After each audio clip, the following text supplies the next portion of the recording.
Alléluia. Tu es vraiment Adonai, celui qui fait toutes choses, qui rend toutes choses possibles. Nous bénissons ton nom ce jour. Alors que ta parole viendra vers nous, laisse que ton nom soit magnifié et célébré. Merci Seigneur. Bien-aimés, je vous dis bonjour ce matin dans le merveilleux et précieux nom de Jésus.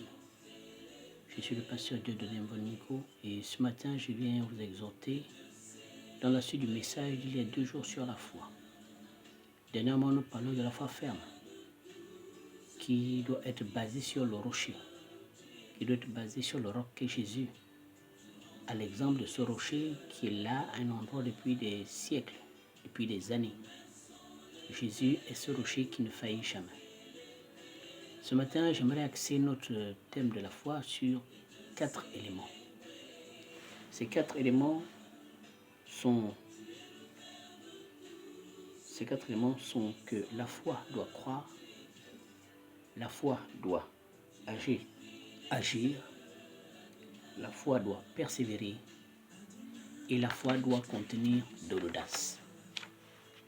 La foi doit agir, la foi doit croire, la foi doit persévérer et la foi doit contenir de l'audace.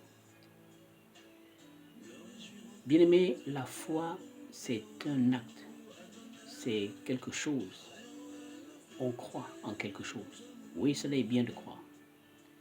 Mais la foi doit être soutenue par non seulement le fait de croire, mais de croire que tout est possible, non à cause de toi qui crois, non à cause de moi qui partage ce message ce matin, mais à cause de Jésus-Christ. La Bible nous dit que tout est possible à celui qui croit. Dans le livre de Marc, chapitre 9, le verset 23, nous le voyons là-bas. Tout est possible à celui qui croit. C'est-à-dire que dès lors que tu crois en quelque chose, il est possible pour toi d'avoir ce pourquoi ou ce à quoi tu crois. Mais au-delà de croire simplement, tu ne peux rien avoir parce que la foi n'est pas basée sur le simple fait de croire. Mais elle est basée, comme nous le disions tantôt il y a 2 jours, elle est basée sur un fondement, sur quelque chose. Au-delà de croire, la foi doit également agir. Celui qui croit ne doit pas se limiter à croire, il doit agir. Comment saurait-on que tu crois si tu ne poses pas des actes qui montrent que tu crois? La Bible nous dit d'ailleurs dans le livre de Jacques chapitre 2, le verset 14 à 26, que la foi sans les œuvres est morte. Donc si vraiment tu as de la foi, il faut que tu le prouves par les actes que tu poses. Si tu crois que tu peux avoir un travail, il faut que tu le prouves en déposant par exemple des dossiers. Si tu crois que ta santé, qui a peut-être des problèmes, peut être améliorée, il faut que tu le prouves en déclarant des choses qui sont contraires à ce que ton corps te fait ressentir. Il faut que lorsqu'on te dit que tu es malade, tu refuses d'être malade. Parce que lorsque tu parles, l'ennemi entend. Et même le diable entend ce que tu dis. Et Jésus lui avait dit que tu ne dois pouvoir sur moi que celui que t'a donné mon Père. Donc si tu ne lui donnes pas de pouvoir, il n'en aura pas. Proclame ta bonne santé, proclame ta guérison. Et cette santé, cette guérison germera promptement au nom suprême de Jésus-Christ. Le troisième élément que nous voulons aborder par rapport à la foi, c'est la persévérance. La persévérance. C'est quoi être persévérant? Quelqu'un qui persévère, c'est quelqu'un qui continue au-delà de ce qu'il voit, au-delà de ce que les yeux lui montrent. Mais il continue de croire. Non seulement il continue de croire, il continue de poser des actes qui sont conformes à sa foi. Dans le livre dans la parole de Dieu, il nous est dit, dans le livre de Luc, chapitre 1, verset 46, Luc, chapitre 1, verset 46, il nous dit également que celui qui croit doit continuer à persévérer. Alléluia.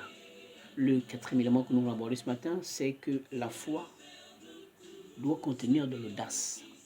L'audace dans la déclaration de ce que tu crois, que tu es en bonne santé. L'audace dans la déclaration de ce que tu crois que tu auras ton travail miraculeusement. L'audace dans le fait de croire que tu enfanteras au-delà des rapports médicaux.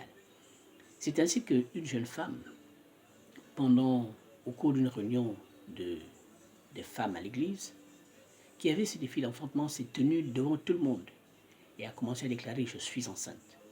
Je suis enceinte ».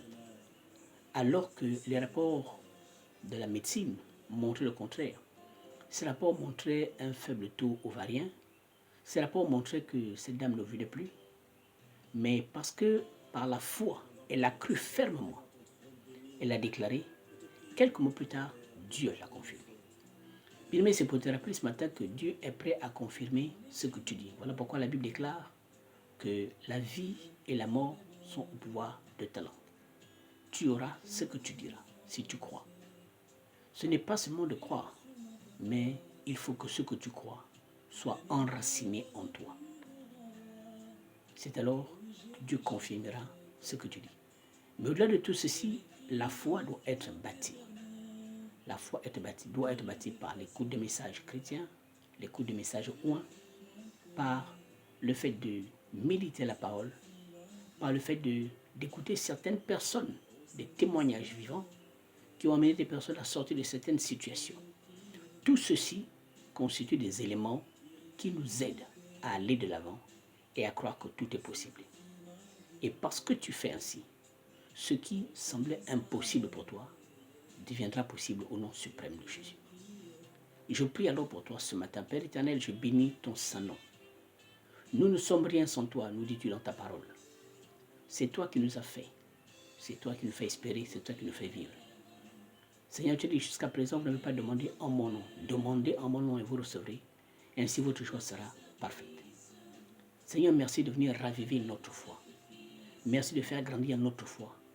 Merci de nous permettre de nous entourer de tous les éléments qui peuvent nous aider à avoir une foi audacieuse, une foi ferme, une foi remplie de vie. Au nom suprême de Jésus. Amen. Tu es béni ce matin. Que cette journée te soit agréable. Que toutes portes de ta destinée qui sont fermées s'ouvrent au nom suprême de Jésus. Et que ta foi aille de l'avant. Que Dieu te bénisse. Amen.